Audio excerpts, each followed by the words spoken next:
तर इथे बघा बाजारातून काय काय आणलंय. बटाटो, वाटाणा, मिरच्या, वांगी, शेवग्याची शेंग असं आज बाजारातून आणलेलं आहे. कारण आमच्या गावचा गुरुवारचा आज बाजार वगैरे असतो. वाटाणा बघा किती छान. खूप दिवसातून वाटाण्याच्या ज्या शेंगा आहेत त्या आणल्या त्या. कारण दर गुरुवारी काहीतरी बदलून आणतो, कारण एकच खाऊन कंटाळा आलेला असतो. तर बटाटो पण आणलेले आहेत बघा. वाटाणा पण आणलाय खूप दिवसातून. आणि मिरच्या जर म्हणायला गेला तर भरपूर अशा महाग झाल्यात मिरच्या. खूप महाग आहेत. 30 रुपये पावशेर मिरची आहे बाजारामध्ये. त्यामुळे मिरच्याचे जे दर आहेत ते खूप जास्त आता झाले. ते बाजारामध्ये भाजीपाला सुद्धा आता महाग झाला आहे उन्हाळ्यामुळे. तर वांगी बघा छोटी छोटी बघून आणले ते. तर असा आजचा गुरुवारचा जो बाजार आहे तो आपण आणलेला आहे बघा.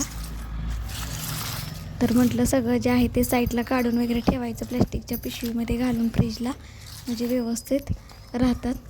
मिरच्या वगैरे, वाटाणा, बटाटो, वांगी, शेवग्याची शेंग वगैरे असं साईडला वगैरे ठेवून द्यायचं. त्यामुळे मी साईडला सगळं मिक्स आणलेलं होतं, त्यामुळं सगळं जे साईडला काढून वगैरे ठेवत होते.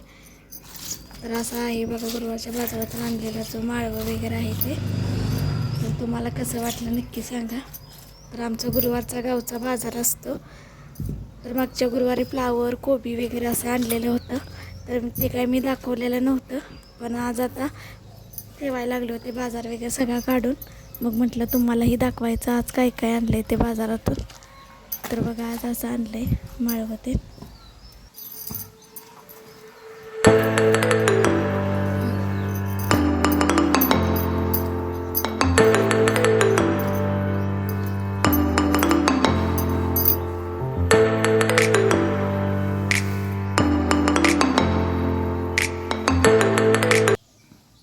इथे पहिल्यांदा भात घातला शिजत, तर मी पातेल्यामध्येच घालते कारण कुकरमध्ये जरा प्रॉब्लेम झाला आहे त्यामुळे. नमस्कार मंडळी. तर आज बनवली मस्त अशी बघा फ्लावरची भाजी. तर आत्ताच चपात्या वगैरे बनवून झाल्या आणि म्हटलं तर यामध्ये तव्यामध्ये फ्लावरची भाजी बनवायची. खूप दिवस झालं भाजी फ्लावरची बनवलेली नव्हती, म्हणजे फ्लावरचा आणलेला नव्हता. तर आज मस्त अशी बघा फ्लावरची भाजी तव्यामध्ये बनवून घेतली. तर इथं बनवल्या त्या मस्त अशा चपात्या बघा. तर अगदी घरच्या गव्हाच्या ह्या चपात्या आहेत, खूप छान अशा होत्या त्या. तर आता इथं चपात्या बनवून घेतलेत, फक्त आता वांग्याचं कालवण बनवायचं आहे. झालं मग स्वयंपाक तयार आहे. भात वगैरे आपला झालेला आहे. तर इथे मस्त असं आपलं वांग्याचं जे कालवण आहे ते झालेलं आहे बघा. तर संध्याकाळचं बघा खूप छान असं वारं सुटलं आहे. तर कुत्री पण बघा साईडला जाऊन तिकडे बसलेत कोपऱ्यात. तर बघा आता मला बघून शिवाय तिकडे गेलं साईडला. गार असं वारं सुटलं आहे, दिवसभर ऊन वगैरे होतं आणि आपलं वारं वगैरे सुटलं आहे संध्याकाळचं. तर आपली जी घरासमोर जी तुळशी आहे ती आता आपण काढणार आहोत बघा. कारण वाळलेली आहे, कारण त्याच्या ज्या बिया आहेत त्या काढून ठेवायच्या, म्हणजे पावसात टाकल्यानंतर उगवून येतात. त्या तुळशी जी आहे ती काढायची, कारण वाळलेली जी तुळस असते ती घरासमोर ठेवायची नसते, घरासमोर ठेवायची नसते म्हणून.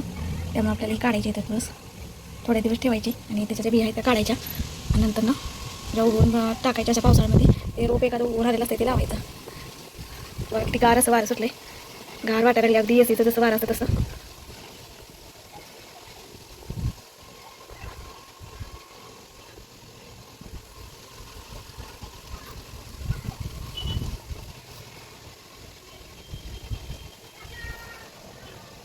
दिवसभर भरपूर असं ऊन लागत होतं, कड्याकाचं असं उन्हाळा जाणवायला लागला होता, कड्याकाचं ऊन लागत होतं, उन्हाळा पण भरपूर असं जाणवत होता.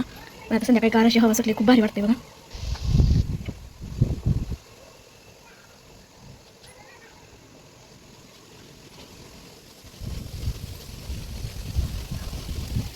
आता माझा स्वयंपाक वगैरे सगळं आवरला आहे, भांडी फक्त घासायची राहिली ती. तर खूप छान असं वारं सुटलं आहे. तर आता मी भांडी वगैरे घासून घेणार आहे, स्वयंपाक आवरला आहे आणि थोड्या वेळानंतर जेवायचं. तर कसा वाटला आजचा व्हिडिओ नक्की सांगा. चॅनलवरती जर कोण नवीन असेल तर व्हिडिओला सबस्क्राईब करा, लाईक करा आणि शेअर करा. धन्यवाद.